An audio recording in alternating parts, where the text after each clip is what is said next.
Diego to not as a talk shop, but to discuss issues in a serious way, not on the basis of personality and attacking this one and that one, but discussing issues in a serious way.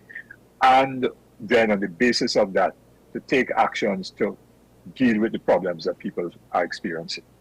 Mr. Abdullah, I want to thank you very much for joining me this morning, and thank you for sharing the information with us as well as the clarifications. And well, I can only say that following community meetings and engagements, let's see what the response from the public is like, and what the words and the actions of the People's Roundtable could lead to. So thank you very much for your time this morning. Thanks, Kishan, and to all of your viewers, a very good morning. Be safe. Keep well, sir. All the best. Ladies and gentlemen, let's take a quick break here on the program, and when we return, Friday edition of AM Prime continues. We'll be right back.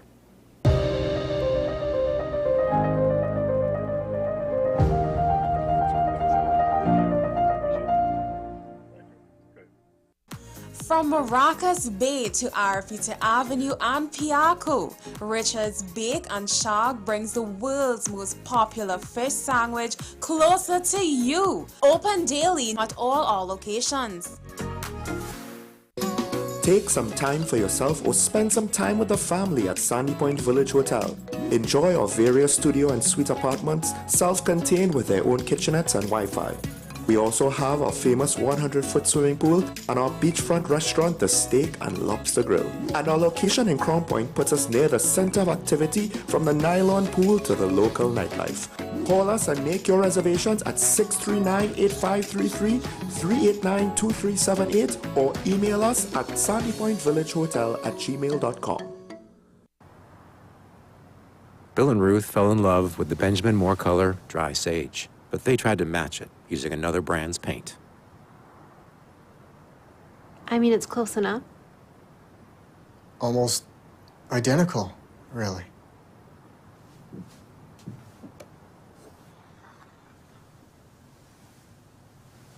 Yeah, there it is. Never trust another paint to be a Benjamin Moore color.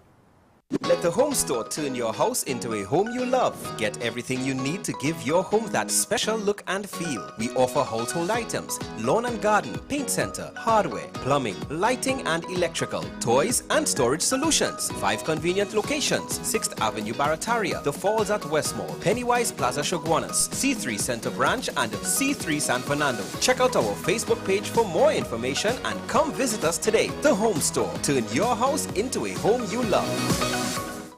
The newest book is here, Closer to the Church, the debut novel by author and former Mayor Louis Lee Singh. Available at all the Home Store branches, Barataria, West Mall, Shoguanas and C3 San Fernando. Paper-based bookshop 10 Nook Avenue St. Anne's, WESN 30A Gattaca Street Woodbrook, Metropolitan Bookshop Ariapita Avenue Woodbrook, and all RIK bookstores nationwide.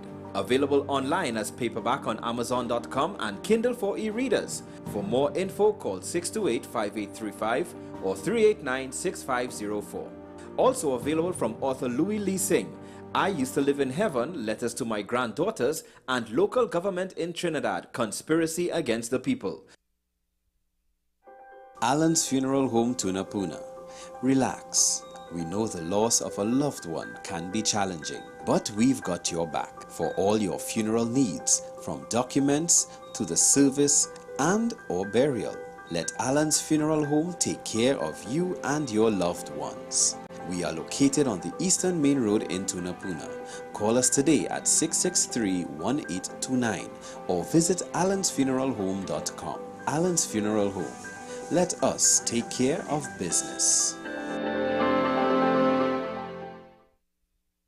You gave us the inspiration to be first. We gave you the solutions that put you first. You walked with us side by side, and we continued to serve you with pride. First Citizens celebrates with you 30 years of achieving dreams, shaping success stories, and painting brighter futures together. And together, we'll accomplish so much more. First Citizens, together, 30 and beyond.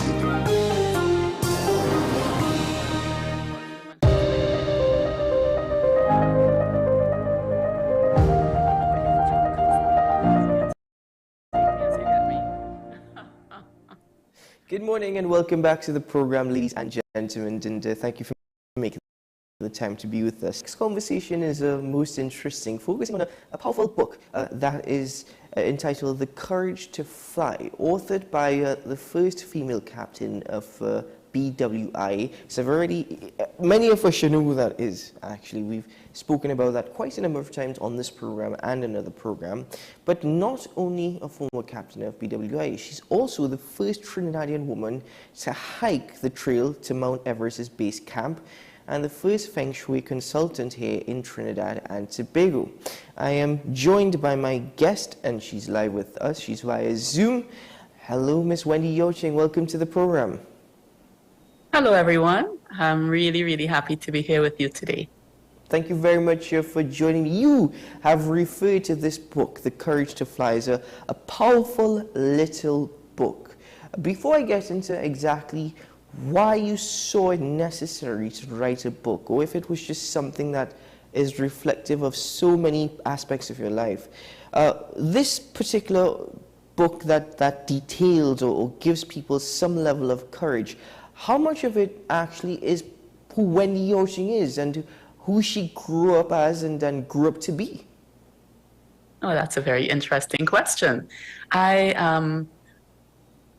would say that it is a story of courage. And I believe that courage is something that I've had with me all my life, but I think it's something we all have inside of us, and very often we're afraid to let it fly.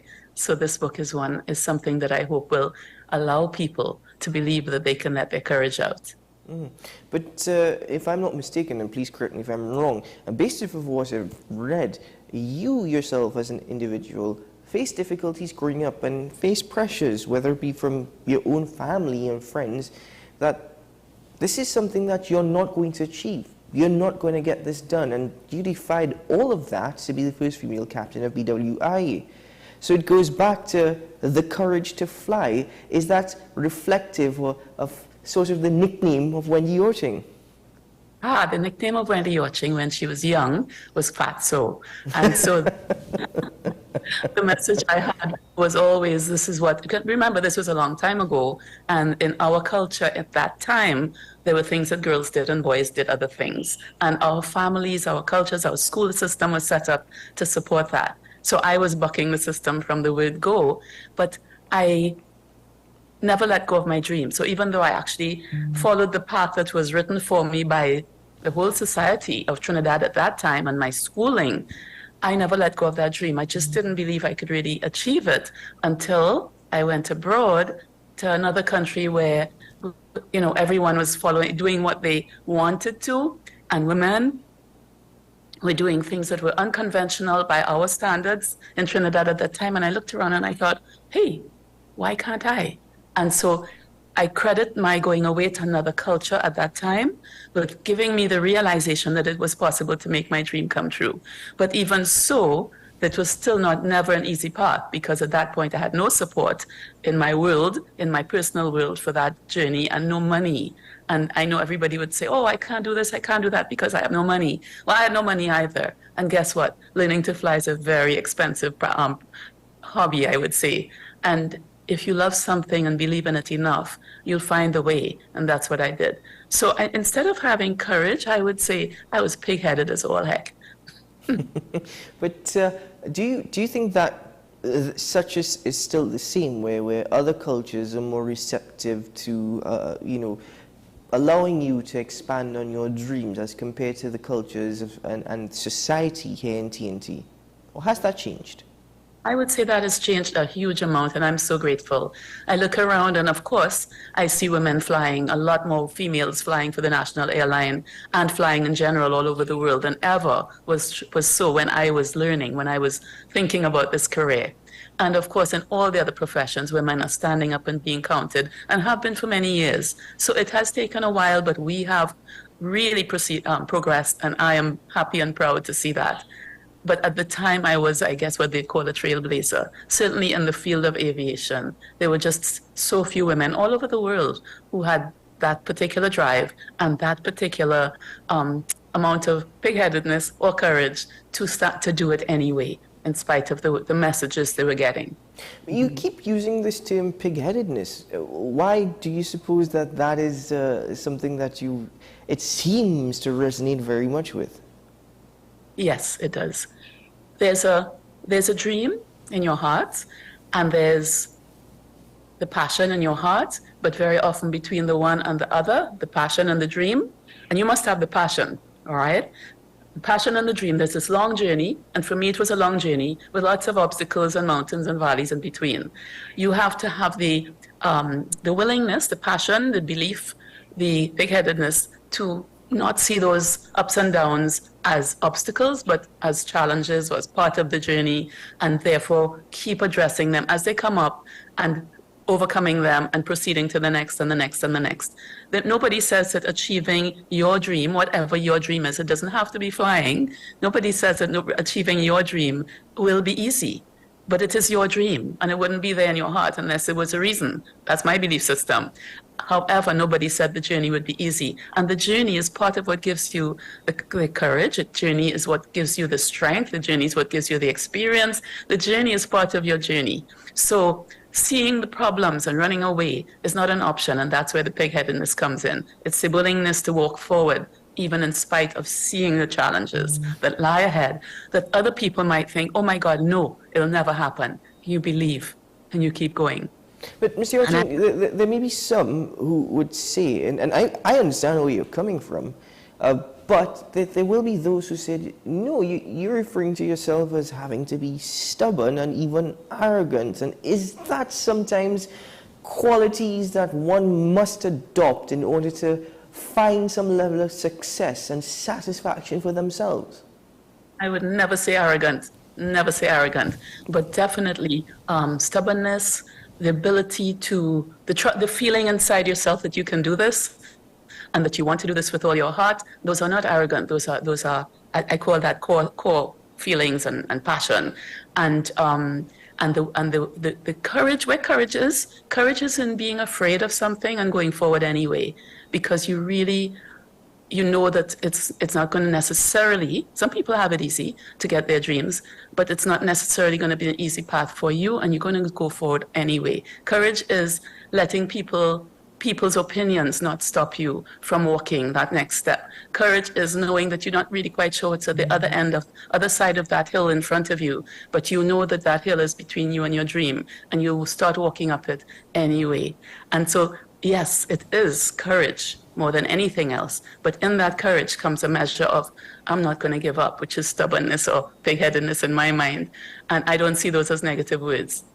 And now, do you believe that being a trailblazer and even taking the journey that you did comes with a certain level of responsibility afterwards, where you yourself feel that given what I've been able to achieve and what I've been able to do, and even what I've had to go through to get to this point, I now have a duty and responsibility to try and shed some light on that path for others who may be in similar circumstances? I do, without making it a big situation. After retiring from my aviation career, I have chosen a path of service, and I do that in many ways by helping people to change their lives. Feng Shui, which you mentioned, I'm a master Feng Shui consultant, is one of the ways in which I help people change their lives. But I teach, I do motivational speaking, I'm currently doing an environmental awareness program for the school kids of Tobago, the secondary school kids, and in all of those pastimes or vocations that I've taken up post-flying, the mission is always the same: to help people to change their lives, elevate their lives, and give them the ability to see something different from what they might have seen before they met me. So yes, all of those things involve inspiring people to see things in a different way and go for their dreams, yes. Then at what age would you say it's most critical to start realizing such? Any age. When I wrote my book and I presented it to the first few people, they thought, this is a great book for young women. And I thought, okay. And then I passed my book around to more people, and then of course it was launched and it sold. And the feedback I got went all the way up to the people in their 80s, men and women, about how that the courage to fly inspired them to have the courage to face whatever situation their life was in. So young people, definitely, yes, choosing your path. More mature people at critical life places or stages. You're stuck because you're not sure what to study next, or you're not sure if to come or if to stay, or if to travel, or if to move, change jobs, or if to release that job. People who were getting ready to retire and didn't know what to do with their lives saw my life post-retirement and realized, hey, wow, you can have a rich and full and very fascinating and valuable life at any age. And then there was this 78-year-old man who contacted me from Europe, and he said, your book made me go back and start revisiting the things I didn't do when I was younger because I didn't have the courage. So I would say people need courage at any age, depending on their situation, or they need to believe in themselves and know that they can change their lives for the better from almost any place that it is, if they have that inner belief and the willingness to start walking. Do you, given all your experiences and even in terms of authoring this book, do you find it difficult, or do you appreciate such challenge in inspiring people? You have some wonderful questions. I don't find it difficult because that's how I live. I think my life inspires people. I have been told that all over the place. In fact, I never planned to write this book. I was persuaded to write this book, and then COVID sort of made me say, yes, I need to do something to inspire people because there's so much discouragement and despair all around. Let's see, Wendy, it's time to let it out of your heart and write it. But I think my life inspires people. The way I engage my life inspires people. And so, no, I don't find it difficult. But I specifically choose things to do with my time now that inspire people.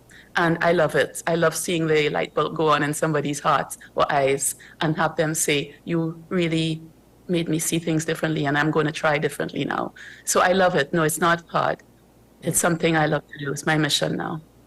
In this book, and I've read some of the excerpts from the book, and it's, from chapter 1, referencing you growing up as a little girl, telling you, listen, girls do not do that. Girls are not pilots. Even to chapter 11, questioning whether or not you're a male or female. You're wearing heels and lipstick, but, no to being a female pilot. And you defied all of that. And this is where the title also comes in, which is most interesting. It doesn't say that courage is actually getting into the skies or getting into your dreams, but the journey you take along the way in order to get there. You nailed it, exactly. And this is what I find most interesting about the book. You've taken this position where I'm focusing on everyone from all age groups, and no matter where you are, from post-retirement to pre-retirement to 18, 19, this book is for you. Yes, it is. And in fact, there is a chapter in there called Changing the Tires. That's how I saw my retirement. So for many people, when they retire, it's a time to, go into the garden and relax, or sit on a hammock, or just, do things like traveling that you wanted to do and you couldn't do because you were busy. And yes, I do all of those. I love my garden, and I love sitting in the hammock, and I love travel. But I saw retirement as a time to change my tires from big, tough airplane tires to the other tires that I didn't have the chance to do when I was younger or busy or chasing that career, to expanding my wings to places I never thought I could fly to. So I left aviation and went into feng shui of all things. Who would have ever dreamt that? I didn't. I'd never had any interest in feng shui until I started looking around and saying, the world is mine. I am healthy. I am interested. What would I like to spend my time doing? And I tried many things, and then I found feng shui. And then I said, and I love teaching. So I started teaching workshops. I love helping people. I love inspiring them. Motivational speaking.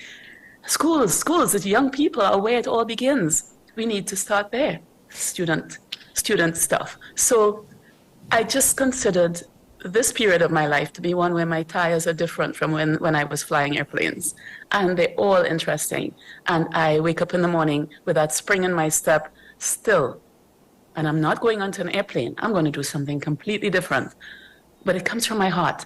I think that's the And that's the common thread in everything. It comes from my heart, and that's where it starts.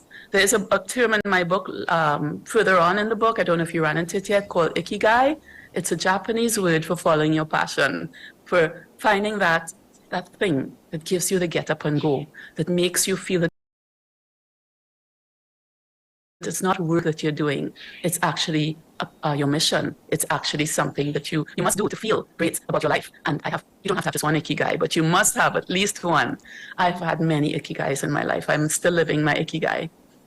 Well, we can certainly take a lot of inspiration from that, and I really am appreciative that we can have this interview, especially at this time, because it also gives people a little bit of inspiration as they wake up today and they face a new day. And as you said, face multiple challenges, but it's within your heart, and that spring in your step, that dose of positivity, I could very much appreciate, Ms. Yachting. But as we come to the conclusion of our interview this morning, and thank you so much for your time, should people desire to get a copy of this book, and I thoroughly encourage them to do so, where can they get a copy of your book?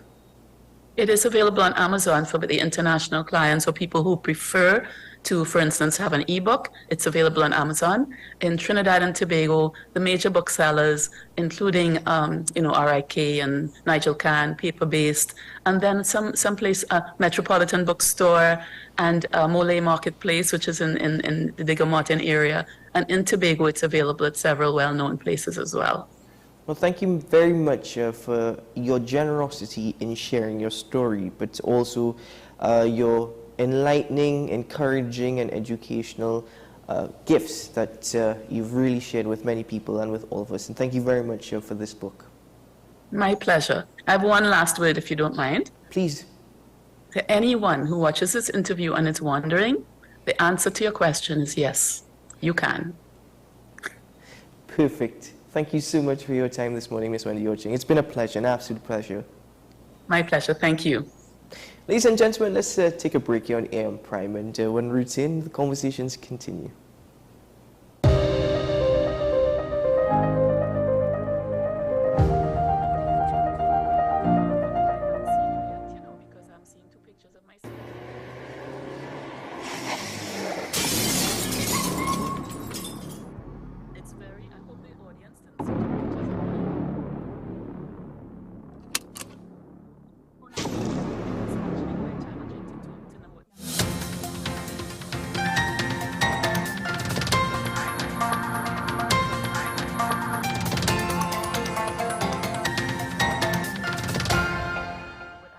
Here is the WESN News on the Hour. I'm Sierra Ali. Thanks for joining us. Here are the headlines. Appeal challenges ruling on Trinidad's buggery and indecency laws impacting LGBTQIA+ rights. Early morning shooting in Rio Claro left a police officer injured. 43-year-old man recovering from chop wounds after physical altercation with relative. And regionally, Guyana's Lancet Fish 2 well yields significant offshore discovery in Starbrook Block. Now for the details. The legality of buggery and serious indecency laws in Trinidad and Tobago is once again under scrutiny as the Court of Appeal is being asked to review a High Court ruling that declared certain aspects of local sexual offences legislation as unconstitutional due to their criminalization of consensual sexual relations between adults of the same sex. On Wednesday, Justices of Appeal listened to arguments presented by a legal team representing the state, the Evangelical Council of Churches, and Trinidad LGBTQIA+ advocate Jason Jones. Jason Jones had initially initiated the constitutional claim in 2017. The state has filed an appeal against a decision issued on April 12, 2018 by Justice Devendra Rampasad. Additionally, the Council of Churches has intervened as an interested party in this case. Jones also said he intends to pursue marriage equality rights for the LGBTQIA+ community.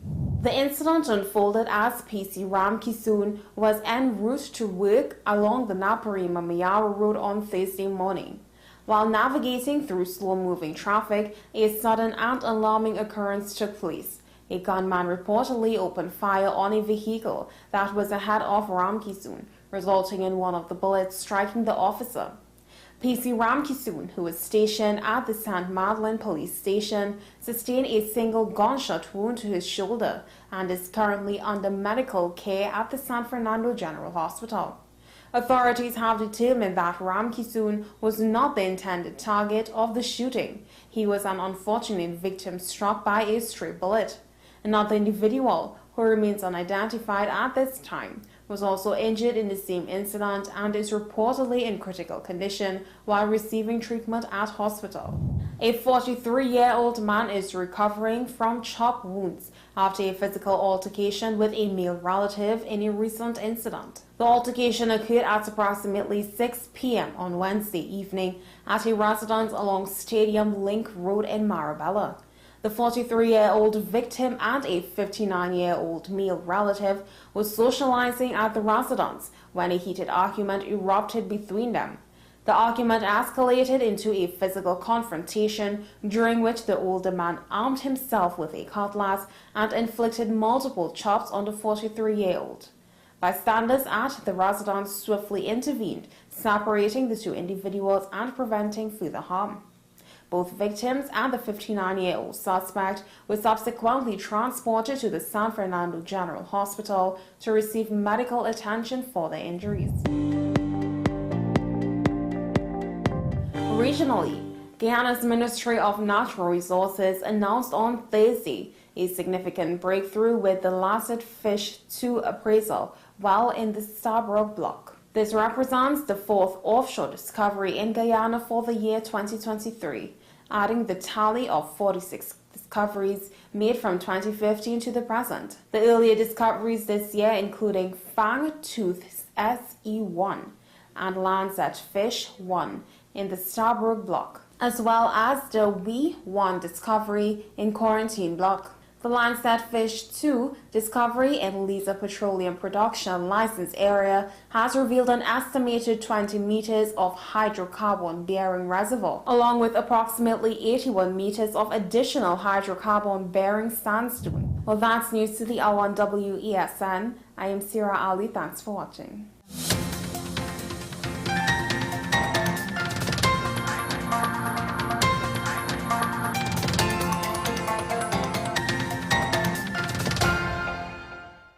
Since they were on sale, Laura bought these umbrella shoes without thinking.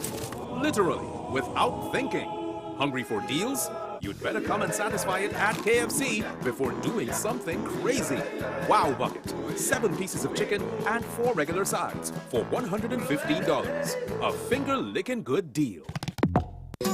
Take some time for yourself or spend some time with the family at Sandy Point Village Hotel. Enjoy our various studio and suite apartments, self-contained with their own kitchenettes and Wi-Fi. We also have our famous 100-foot swimming pool and our beachfront restaurant, the Steak and Lobster Grill. And our location in Crown Point puts us near the center of activity from the nylon pool to the local nightlife. Call us and make your reservations at 639-8533, 389-2378 or email us at sandypointvillagehotel@gmail.com.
Welcome back to the program, ladies and gentlemen. My last guest for this edition of the program is made her maiden contribution to the Senate during the budget debate last week, Friday.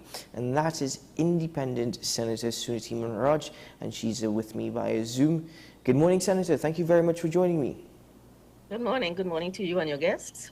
Well, it's a pleasure to have you on the program. And during your contribution, you were very profound in stating that a budget needs to be more reflective of how people live in TNT. My first question in that sense is whether or not the budget solely focused on the financial state of Transbago, the state of our economy, without necessarily reflecting or conscious of our social and structural issues. Well, I guess once the budget says, things like allocations to education, allocations to Ministry of National Security, to social services and so on, one assumes that those are the areas of life that people are dwelling with needs in those things. But what it did not do is demonstrate how the allocation was meant to make a difference. Mm-hmm. In that regard, is it, in terms of not making a difference, you were dissatisfied with what was presented? Yes, I want more information. Now, mind you, a budget can be seen as a purely accounting exercise. The country has revenue of so much money, and how are you going to allocate that to various areas of national life and through various ministries? Mm-hmm. And so you can see it just as accounting. But my plea to the Minister of Finance is not to be that focused on economic growth as an end, but on developmental budgeting for development. Mm-hmm. Because you can, and I made the point that this year, for example, if the geopolitical situation worsens, we could end up earning a lot more money than projected, simply because the price of oil and gas, even though we have less oil and less gas, if you have much higher prices, you can get a significant windfall, right? Mm-hmm. And so you may overshoot your growth target. You can come back and say, well, the economy grew by so and so because the income is so much higher. But does that equate to development? You could have a lot more money and more crime, more school dropouts or underperformance, more people begging, more families in need, even as the government rakes in more cash. Do you think that, what do you suppose then, not encourages, but rather allows for ministers to confuse development and growth? Do you think that that is just how politics is? Well, I mean, all the global financial institutions are always focusing on growth, mind you, because the assumption is that when the economy grows, it turns over more available cash. It turns over more possibilities. It creates more jobs. It creates a higher standard of living, and the assumption is that those things equate to well-being. It is one might talk in terms of growth, but it is up to us to ensure that growth does equate to those, and it doesn't happen by accident. This idea of trickle down has been proven. Excuse me. First of all, it often doesn't trickle down, and in our case, trickle down is not the same thing here as it is in the United States, for example. If you are not a producer of a lot of the things that you consume, it is trickle out. It is trickling out of the country to places that we import things from. If you had, like the U.S. has a massive manufacturing sector, and trickle down means that you will manufacture more, people will invest more in that country. We often get more, and by purchasing all these imports, if you're not growing the productive capacity of your own economy and you're just consuming more foreign imports, what you're doing is growing other people's economy. Mm-hmm. So our dependency in terms of growing our economy, and you know, I actually appreciate that point. Our consumption and our consumer habits are allowing for other economies to grow, whilst not necessarily focusing on TNT. But you know, Senator Mirage, where is the encouragement coming from in order to change such habits? Because as much as I understand what you're saying, and as much as it's been preached about focus on TNT, focus on what we produce, focus on what we manufacture, at the end of the day, everything that is in place here in Transvago only allows for greater consumption or greater focus on cheaper imports. Yeah, it's two-sided, okay? That you need, first of all, those patterns of consumption are patterns that were laid down centuries ago, as old as modern Trinidad is. It is, we had a mass of population, first of all, that did not earn anything, and in the period of enslavement in the Caribbean, and our period is much shorter than most, but nonetheless, it set the tone of the society. Labor did not buy anything because it was not paid for. People who were enslaved never got a wage. So you had a totally cashless society for them. But the people who had money were here. They imported everything they needed. The ships would come on queue. They'd bring the clothes, they'd bring the foods, the jams, everything. It would be all imported. So what was happening here is that you were growing sugarcane for export. And there was some crops that were grown to feed people, to feed the laborers. And so that habit of the love of the imported food of the elite is something that remains with us here. That despite all how many years, 60-something years of independence, we still have those patterns. We still, in our deepest recesses of our mind, believe that what is imported is better. And now you cannot change. You might say, okay, people have the responsibility to change, but it is government policy. It is policy that helps you when you don't help yourself.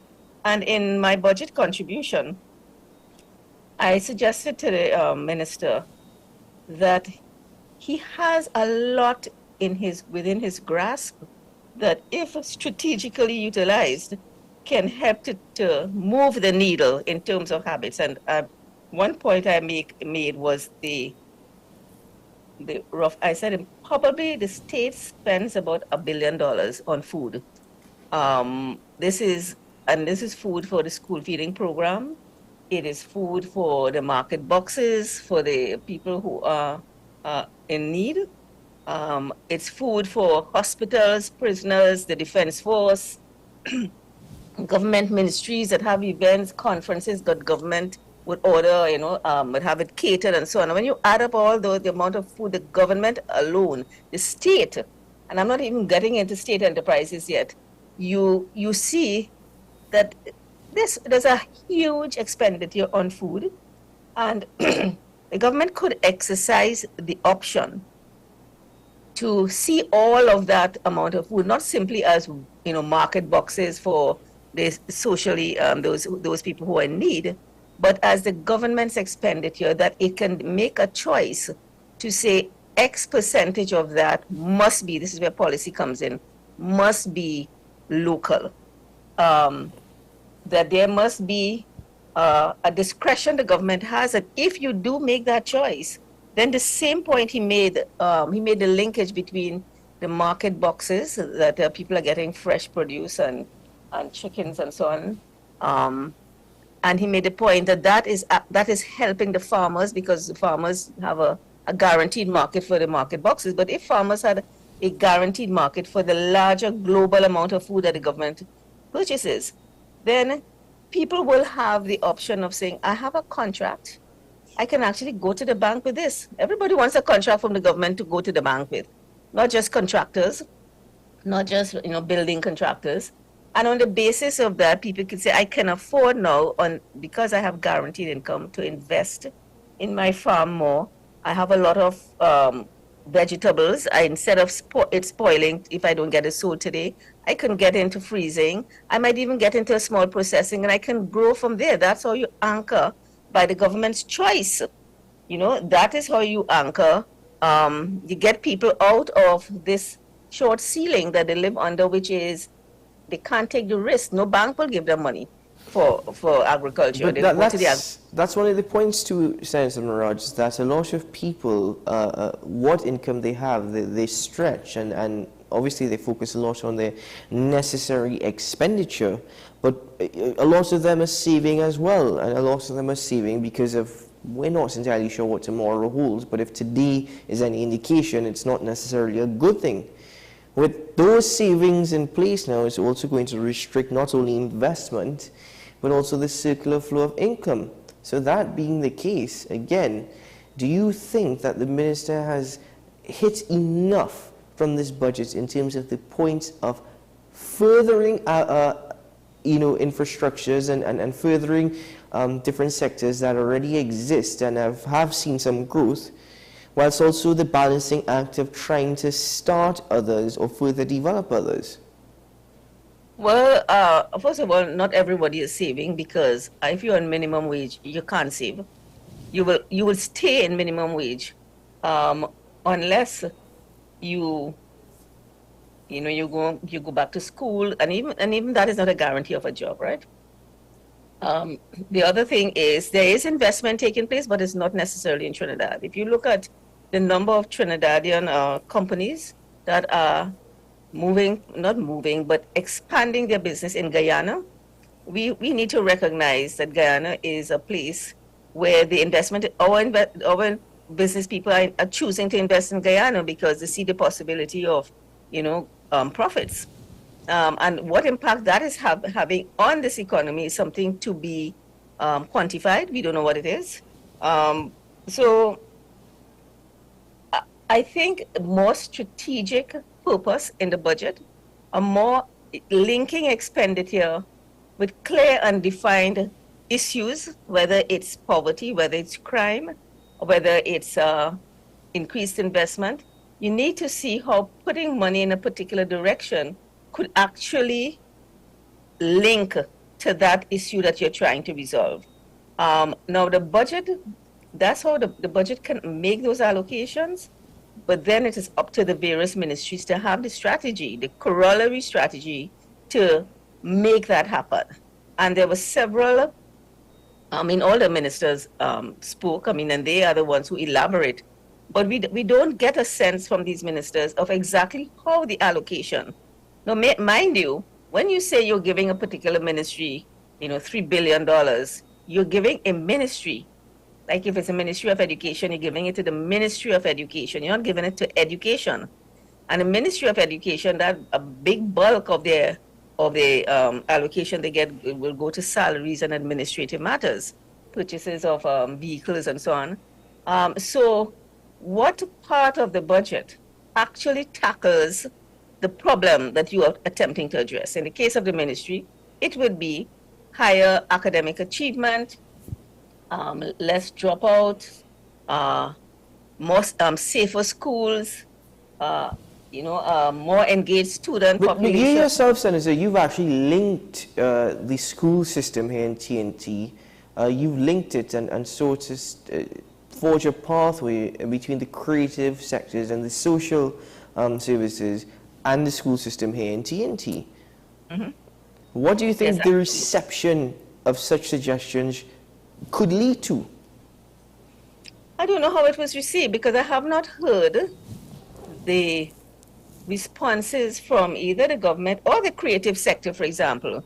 Because I put on the table, and this is a suggestion, we have a large pool of what I would call creatives. These are people, and they're operating what I call what is known as the gig economy. They're freelancers. They have creative talent.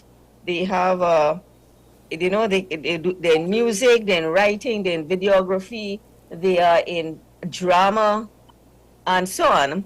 And these people, it's a large population. This is what they want to do with their life. They invest in that. But it is not a field that is earning them, many of them, a living income or the potential to grow and expand and become financially independent and even owners of business and so on. And I proposed that we need to have a bold plan for the transformation of the education system and the curriculum, and that instead of talking about putting school books online, which is what I've been hearing the conversation for many years to deal with the problem of, parents having to keep buying these updated versions at great expense, that we completely revolutionize the content, the school content, by turning it into audiovisual matter, so that children are not going online to read a book, but they're going to see, they're going to see the history they're going to see the stories of the history of the country beautifully told. They're going to do environmental science, they see the place and so on. And that what we do is we have a massive project for the translation of the curriculum into an audiovisual material, and that these people who are in the gig economy be brought into that project with the academics who would have the information, the experts and the people in pedagogy who know how to teach and how children learn. And that becomes a hub really for employing creative people. And if you creatives get consistent work, if you're a video editor and every day I'm going to go onto a project like that, and that's a massive project, that's going to take many years and always updating. After a time, you will not just stay in that job, you will move on, you'll gather some income, you will start to invest in your equipment, and you will move into your films or whatever. So it becomes a place for continuous work, the possibility of acquiring income and becoming the person that you want to be. You may not want to stay in that forever. And so that's just a project I put online because our children need a far more interesting curriculum. Children are past the stage now of cramming. They don't learn that way anymore. This is an audiovisual generation. So that our school system obviously is just a warehouse. And that's a term I use, and we are warehousing children from the age of 3, when their minds, their brains are really, they're learning at such a rate, which is far faster than older people learn, because they're learning to walk, talk, think, all kinds of things they're learning in a very, very short period of time. And they need to be fed. That mind needs to be fed. And then we move them from there and put them into classes, and we don't really, the other thing is that we are not using the resources we have to put do diagnostic tests on children. If a child has an issue, we need to know early, at an early intervention point, and bring the resources to help so that we solve problems in children long before they turn up as teenagers and so on, and they drop out and they join gangs and so on. We need to solve these problems, keep children on course. Because the point I made is that the minister is that we are putting too much of the investment at the wrong end of the problem, when at the symptomatic end, not at the point of what's the root cause. If you deal with it at the root cause, then you have a better chance of saving children. Certainly, Ms. Mirage. Well, I want to thank you very much for your time this morning. It's been a pleasure, and congratulations on your maiden contribution, and looking forward to more of what you will share with the Senate and contribute to the national conversations and discussions as you continue your service. Thank you so much. Thank you. Do have a good day. Independent Senator Suniti Mirage joining me on AM Prime this morning. A budget that is linked with people's passion, focusing on the reality of Trans-Tobago and not just on growth of the economy, but rather development. Now, she did indicate that generally speaking, anyone would tell you that the assumption is given greater growth that will automatically lead to development. And arguably, that has not taken place here in Trinidad and Tobago. And of course, politicians will tell you otherwise, but open your eyes, TNT. Anyway, let's take a quick break here on the program, and when we're ready, we'll wrap things up for this edition of AM Prime.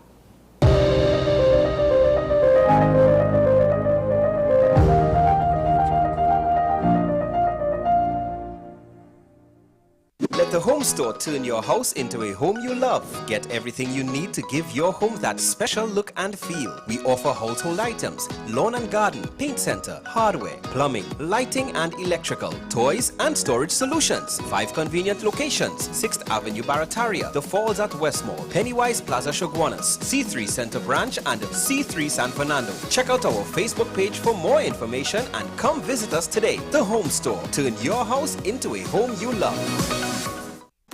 From Maracas Bay to Arafita Avenue and Piaco, Richard's Bake and Shag brings the world's most popular fish sandwich closer to you. Open daily at all our locations. Take some time for yourself or spend some time with the family at Sandy Point Village Hotel. Enjoy our various studio and suite apartments, self-contained with their own kitchenettes and Wi-Fi. We also have our famous 100-foot swimming pool and our beachfront restaurant, the Steak and Lobster Grill. And our location in Crown Point puts us near the center of activity, from the nylon pool to the local nightlife. Call us and make your reservations at 639-8533, 389-2378, or email us at sandypointvillagehotel@gmail.com. Every word, every line, every paragraph depicts a real moment in someone's life. A father, a sister, a mother, a brother. We at Newsday are dedicated to you, the people, and through independent, unwavering journalism, strive to always bring your stories to life. Because your stories are more than just words. Newsday, independent and credible. Bill and Ruth fell in love with the Benjamin Moore color Dry Sage, but they tried to match it using another brand's paint. I mean, it's close enough. Almost identical, really.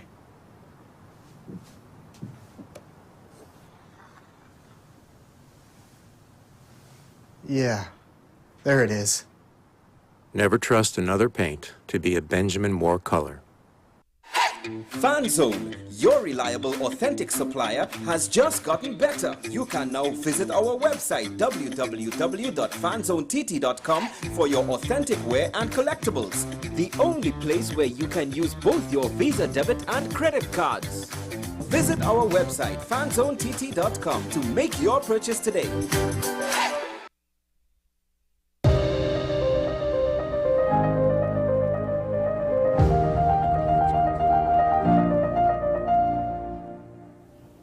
Welcome back to the program, ladies and gentlemen. Well, what a week it has been indeed. Thank you to everyone who joined me on the program this week for some exciting, interesting, educational conversations, and certainly enjoyed at times the debates that we were able to even have on air. So thank you to all my guests, and thank you to my guests who joined me this morning.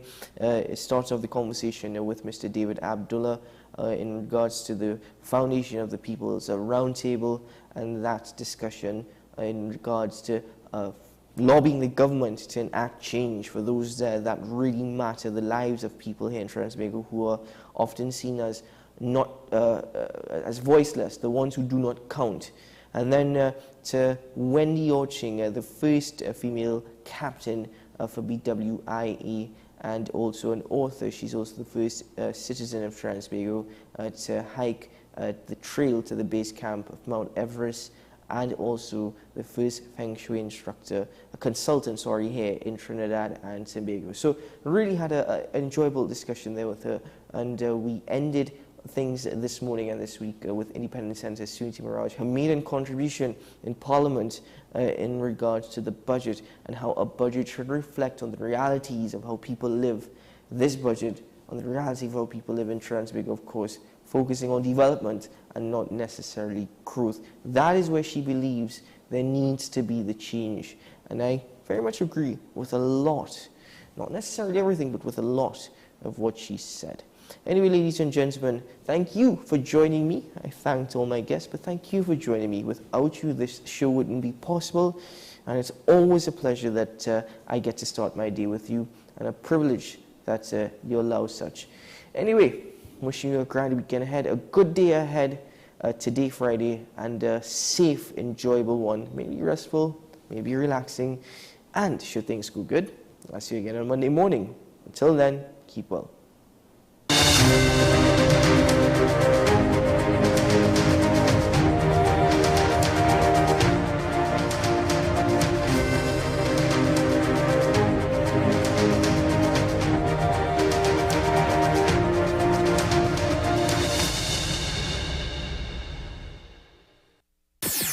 WESN.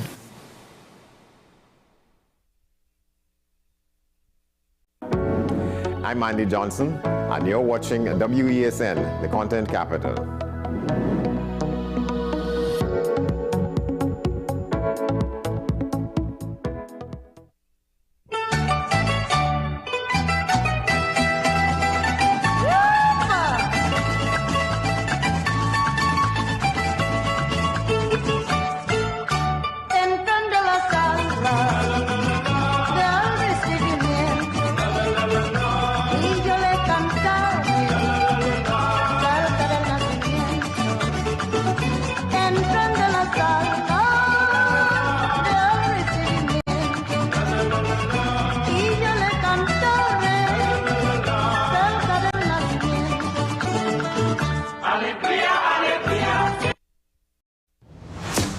Is it politics? What is it? Is it that nobody cares about sports? The kind of support that sport used to get in the past is no longer here. The thing is, taking a knee doesn't mean that that's the only thing you're doing on it. Right. Taking a knee along with other stuff.